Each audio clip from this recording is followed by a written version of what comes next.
அனைவருக்கும் இனிய காலை வணக்கம். இன்றைக்கான 10 கேள்விகள் பார்க்கலாம் வாங்க. சரியாக பொருத்துக. நூலாசிரியர் நூல் சுரதா. சரியா? சுரதாவுடையது எந்த நூல்? எச்சில் இரவு. முடியரசன் பூங்கொடி. வாணிதாசன் கொடிமுல்லை. ஆலந்தூர் மோகனரங்கன் பள்ளிப்பறவைகள் ஆப்ஷன் இருக்குது. பள்ளிப்பறவைகள் யாருடைய நூல்? சரியா? பெருஞ்சித்திரனார் இல்லையா?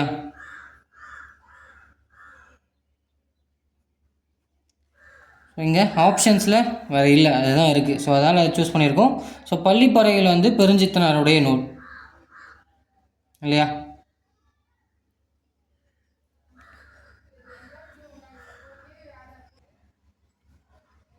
So 3, 4, 1, 2 option B.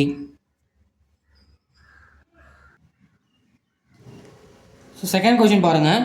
கொடுக்கப்பட்டுள்ள சொற்களான இலக்கண குறிப்புகளில் வரிசை மாறாத சரியான இணையை தேர்வு செய்க அப்படின்னு கொடுத்துருக்காங்க. சரியா?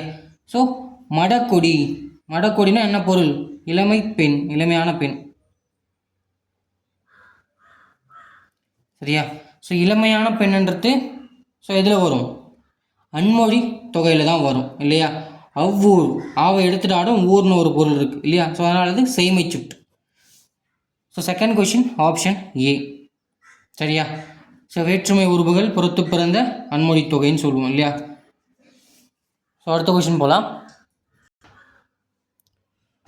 மூன்றாவது கேள்வி. ஒழுக்கம் விழுப்பம் தரலான் ஒழுக்கம் உயிரினும் ஓம்பப்படும். சரியா?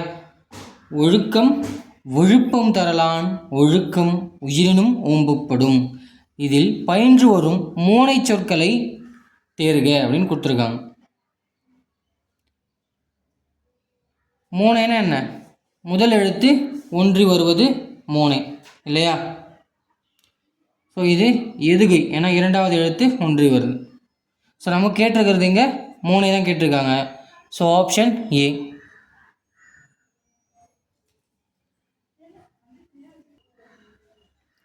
நான்காவது கேள்வி பாருங்க. அறநூல்களில் இருந்து ஆய்ந்தெடுத்து தமிழ்ச்செய்யுட்கலம்பகம் என்னும் நூலை தொகுத்து விளக்கம் அளித்தவர் யார் அப்படின்னு கேட்டிருக்காங்க. சரியா? உயர்ந்த பண்புகளுக்குரிய பொறுமை, சகிப்புத்தன்மை, நட்பு, இது எல்லாத்தையும் சேர்த்து இதெல்லாம் ஆராய்ந்து தமிழ்ச்செய்யுட்கலம்பகம் அப்படிங்கிற நூலை தொகுத்து தந்தது யாரு? G U Pope. சரியா? ஜியு போப் அவர்கள் பதிப்பித்து வெளியிட்ட நூல்கள் என்னென்ன? புறநானூறு,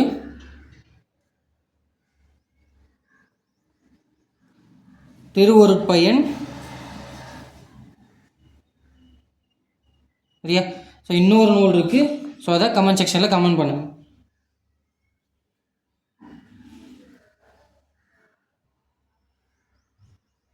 ஐந்தாவது கேள்வி பாருங்க. சமூகத்தின் மாற்றத்திற்கு சிந்தனை விதைகளை தூவுகின்ற புரட்சியாளர்களாலேயே இந்த வையகம் வாழ்கிறது என கூறியவர். சரியா? சமூகத்தின் மாற்றத்திற்கு சிந்தனை விதைகளை, சரியா, சமூகம் மாறுவதற்கான சிந்தனை விதைகளை தூவுகின்ற, அப்பப்போ அதை எடுத்து கொடுத்துட்டே இருக்க ஒரு புரட்சியாளர்களால் மட்டும்தான் இந்த வையகம் வாழ்ந்துகிட்டு இருக்கு அப்படின்னு சொன்னது யாரு? பி.ஆர். அம்பேத்கர் அவர்கள். சரியா? அம்பேத்கர் அவர்களுடைய பொன்மொழிகள் முக்கியமானது. அது இல்லாத கேள்வித்தாள்களே கிடையாது இல்லையா? நான் வணங்கும் தெய்வங்கள் 3. ஒரு தெய்வம் அறிவு. முதல் தெய்வம் அறிவு, இரண்டாவது சுயமரியாதை, மூன்றாவது நன்னடத்தை இல்லையா? எவன் ஒருவன் இது எனது தலைவிதி என எண்ணுகிறானோ அது அவனது விடுதலை உணர்வுகளை மறுத்து போக செய்துவிடும். இது ஒரு ப்ரீவியஸ் இயரில் கேட்கப்பட்டிருக்கு. சரியா? அடுத்து மூணாவது, இங்கே நிலவும் இங்கே நிலவிக்கிட்டு இருக்க சாதியம் அப்படிங்கிற ஒன்று எங்களுடைய இனத்தை பிரித்து வைப்பதற்கான ஒரு முறை அப்படின்றார். சரியா? இதெல்லாம் ப்ரீவியஸ் இயரில் கேட்கப்பட்டிருக்காங்க. அதனால் இவருடைய பொன்மொழிகள் படித்து வச்சுக்கிறது முக்கியமானது. அடுத்த கேள்வி. பின்வருவனவற்றுள் யார் சைவ அடியார் இல்லை? சரியா? இதில் சைவ அடியார்கள் இல்லை அப்படின்னு கேட்குறாங்க. சரியா? ஸோ வாசிகர் யார்? திருநாவுக்கு அரசர்.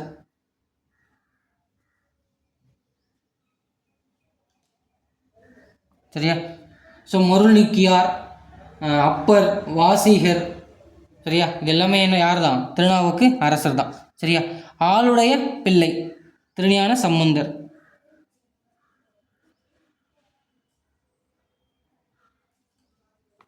அடுத்து தம்பிரான் தோழர் யாரு? சுந்தரர். நம்பியார் ஊரார், தம்பிரான் தோழர், சுந்தரமூர்த்தி நாயனார், இது எல்லாமே சுந்தரருடைய தான். சரியா? ஸோ அடுத்து பெரிய வாச்சான் பிள்ளை. சரியா? இவர் யாரு? 4000 திவ்ய பிரபந்தத்திற்கு உரை எழுதியவர் இல்லையா? ஸோ இவர் வைணவத்தை சார்ந்தவர். ஸோ இவர் தான் இங்கே பொருந்தாததாக இருக்கார். சரியா? ஸோ 4000 திவ்ய பிரபந்தத்துக்கு உரை எழுதினதால ஸோ இவர் வியாக்கியான சக்கரவர்த்தி அப்படின்னு சொல்லுவாங்க. சரியா? என்ன சொல்லுவாங்க? வியாக்கியான சக்கரவர்த்தி எனும் சிறப்பு பெயரை பெற்றவர் யார்? பெரிய வாச்சான் பிள்ளை. 4000 திவ்ய பிரபந்தத்திற்கு உரை எழுதியவர் இவர் தான். சரியா? ஸோ இது ஒரு ப்ரீவியஸ் இயர் கொஷின். ஸோ அடுத்த கேள்வி பாருங்க. நூலாசிரியரோடு நூலை பொருத்துக அப்படின்னு கொடுத்துருக்காங்க. சரியா? சுத்தானந்த பாரதி. ஸோ எந்த நூல்? ஏழைப்படும் பாடு என்னும் நூலை எழுதினது யார்? கவியோகி சுத்தானந்த பாரதியார். சரியா? அடுத்து வாவேசு ஐயர். சரியா? ஸோ வாவேசு ஐயருடைய நூல் கமல விஜயம். சரியா? ஸோ குளத்தங்கரை அரச மரம்ன்ற முதல் நூல் யார் எழுதுனா? வாவேசு ஐயர் தான் எழுதியிருப்பார். சரியா? ஸோ சுப்பிரமணிய பாரதி ஞான ரதம். வீரசாமி செட்டியார் வினோஸ்தர மஞ்சரி. சரியா? ஸோ அப்போது 2, 4, 1, 3 ஆப்ஷன் டி. அடுத்த கேள்வி போகலாம். அடுத்த கேள்வி பாருங்க. பின்வரும் இலக்கண குறிப்புக்குரிய பொருந்தா சொல்லை தேர்க அப்படின்னு கொடுத்துருக்காங்க. சரியா? பொருந்தாத சொல்ல எதுன்னு கேட்குறாங்க. ஸோ ஊமை தொகை. சரியா? ஸோ இது பொருந்தலை. தமிழன்னை, மதிமுகம், மலர்பாதம், கல்திறந்தோள். ஸோ இங்கே தமிழன்னை இதுதான் பொருந்தாததாக இருக்குது. சரியா? ஸோ மதி போன்ற முகம். ஸோ அந்த முகம் எல்லா மாதிரி இருக்குன்னு சொல்கிறாங்களே அந்த மாதிரி. மலர் பாதம், பாதம் மலர் போன்று இருக்கிறது. கல்திறன் தோல். சரியா? கல்லை போன்ற தோல் வளத்தை உடையவன் இல்லையா? ஸோ அப்போ பொருந்தாத எது? தமிழ் அன்னை. இதுதான் இங்கே பொருந்தாததாக இருக்குது. 9வது கேள்வி பாருங்க. பின்வருவனவற்றுள் எது அண்ணாவின் படைப்பு அன்று அப்படின்னு கேட்குறாங்க. சரியா? ஸோ இது வேலைக்காரி அண்ணாவுடையதான், ஓர் இரவு அண்ணாவுடையதான், செவ்வாழை அண்ணாவுடையதான். சரியா? இங்கே குரட்டை ஒளி தான் அவருடையது இல்லை. சரியா? மு வரதராஜன் ஐயா அவர்களுடையது.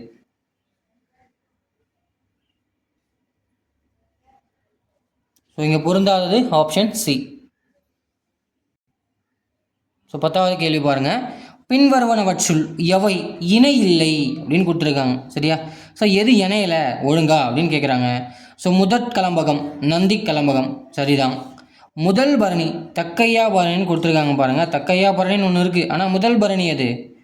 கலிங்கத்து பரணி.